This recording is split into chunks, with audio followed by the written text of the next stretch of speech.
नमस्कार सभी को। मैं दिव्या खन्ना स्वागत करती हूँ आप सभी का डाइव पर।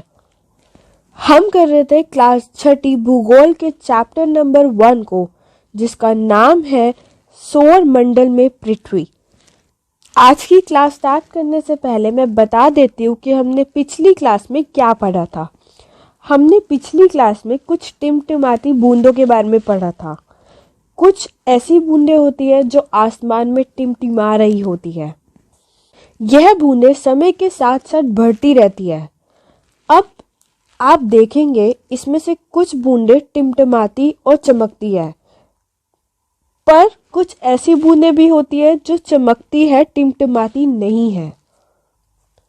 इसके बाद हमने चंद्रमा के बारे में पढ़ा था, जो अलग अलग समय पर अलग अलग आकार तथा अलग अलग स्थितियों में दिखाई देता है, जिसको हम बोलते हैं पूर्णिमा और अमावस्या। फिर हमने खगोलीय पिंड के बारे में पढ़ा था। खगोलीय पिंड क्या होते हैं? जितनी भी वस्तुएं, जैसे कि हमारा चंद्रमा, सूर्य है, जितनी भी वस्तुएं हमें आसमान में दिखती है, उन सभी को हम खगोलीय पिंड कहते हैं। फिर आते हैं हमारे तारे।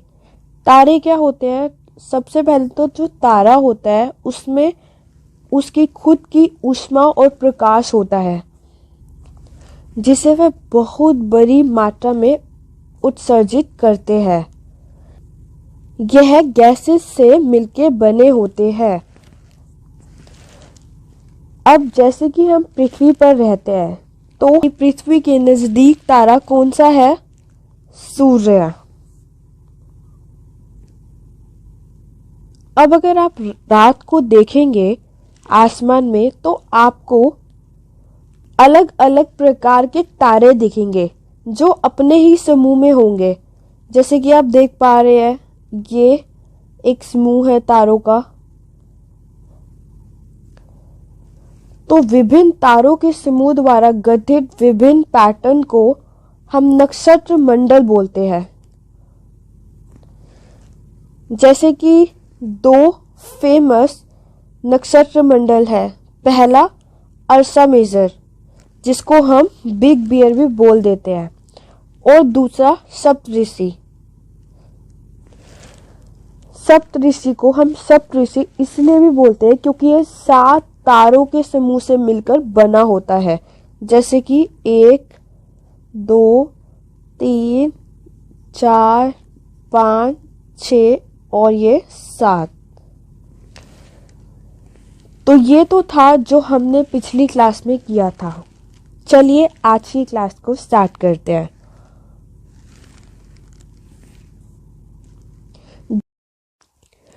जैसे कि आपको पता है कि हमारी 4 दिशाएं होती है। कौन कौन सी?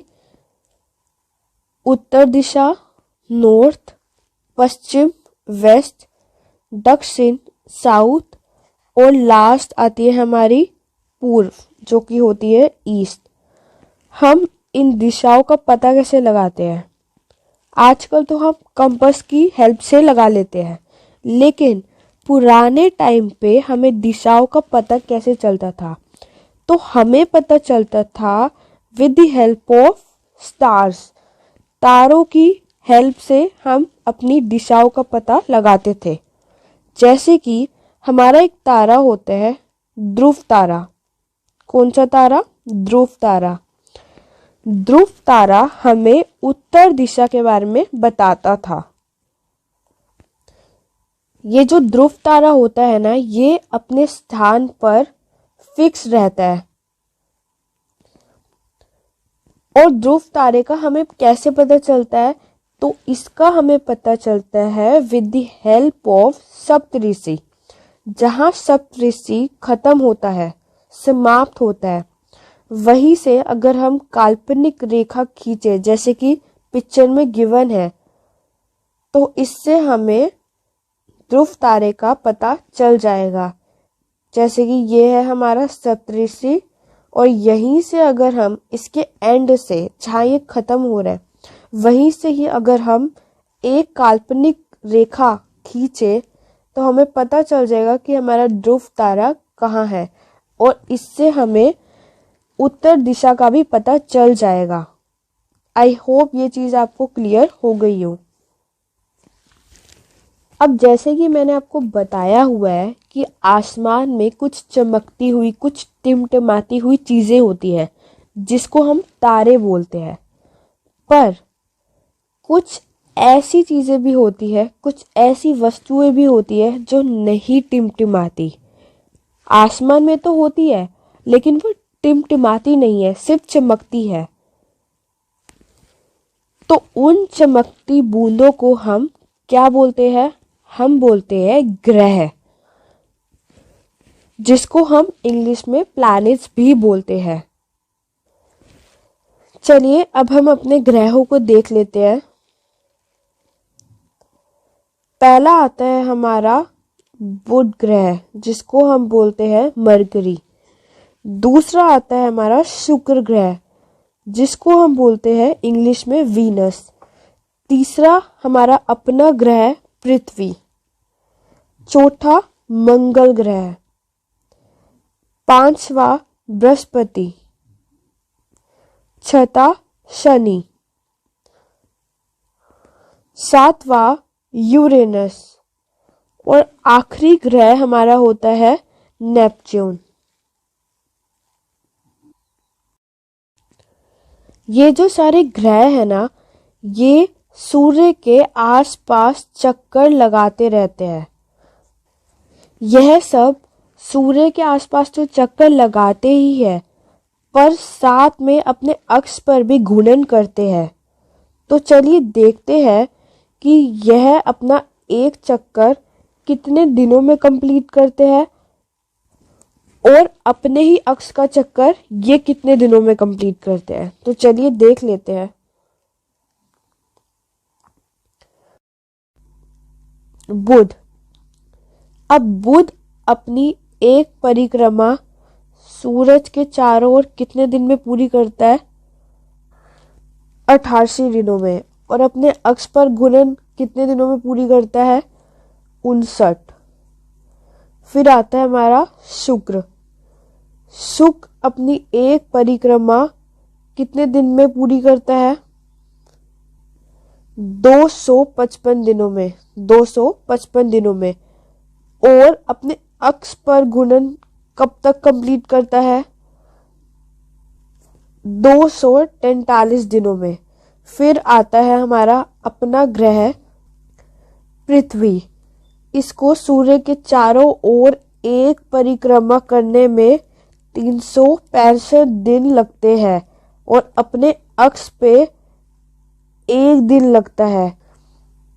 और इसमें चंद्रमा की संख्या कितनी है? 1। आपको पता है जब हम पृथ्वी से देखते हैं तो हमें सिर्फ एक ही चंद्रमा दिखाई देता है। वही अगर हम मंगल ग्रह की बात करें तो इसके आसपास चंद्रमा की संख्या 2 है और इसको चारों ओर परिक्रमा करने में कितना टाइम लगता है? सूर्य के 687 दिन। और अपने अक्ष में इसको 1 दिन लगता है घूर्णन करने के। फिर आता है हमारे दूसरे प्लैनेट। अब ये जो पहले 4 प्लैनेट होते हैं, हमारा बुध, शुक्र, पृथ्वी और मंगल, ये 4 प्लैनेट सूर्य के बहुत ज्यादा नजदीक होते हैं और यह चट्टानों से मिलकर बने होते हैं। और इन प्लैनेट्स को हम, इन ग्रहों को हम आंतरिक ग्रह बोलते हैं। फिर आते हैं हमारे आउटर प्लैनेट, ग्रह ग्रह, जो कि होते हैं हमारे बृहस्पति। अब इसको सूर्य के चारों ओर एक परिक्रमा करने में लगभग 12 साल लग जाते हैं। 11 साल 11 महीने, ठीक है। और इसको अक्ष पर घूर्णन करने में 9 घंटे 56 मिनट लगते हैं। और इसकी चंद्रमा की संख्या है 53। फिर आता है हमारा शनि। शनि क्या होता है? शनि को परिक्रमा करने में 29 साल 5 महीने लग जाते हैं और वही अपने अक्ष पर घूर्णन करने के 10 घंटे 40 मिनट लगते हैं। और चंद्रमा लगभग इनके 53 है। कितने हैं? 53। नेक्स्ट आता है हमारा यूरेनस। यूरेनस को परिक्रमा करने में 84 साल लगते हैं। और वही इनके अक्ष की बात करें तो इसको अपने अक्ष पर घूर्णन करने में 17 घंटे 14 मिनट लगते हैं। और चंद्रमा कितने हैं? 277। अगला आता है हमारा नेपच्यून। इसको परिक्रमा करने में 164 साल लगते हैं। और अपने अक्ष पर घूर्णन करने में 16 घंटे 7 मिनट लगते हैं। और इसमें चंद्रमा की संख्या कितनी होती है? 13। और इन चारों को हम ग्रह बोलते हैं। कौन कौन से? बृहस्पति, शनि, यूरेनस और लास्ट वन नेपच्यून। अब ये जो होते हैं चारों ग्रह, ये हमारे सूर्य से दूर होते हैं। यह गैसों और तरल पदार्थों से मिलकर बने होते हैं। हो गया होगा। आज के लिए बस इतना ही। मिलते हैं अगले वीडियो में। वीडियो अच्छा लगा हो तो लाइक करिए और चैनल को सब्सक्राइब करिए। बाय।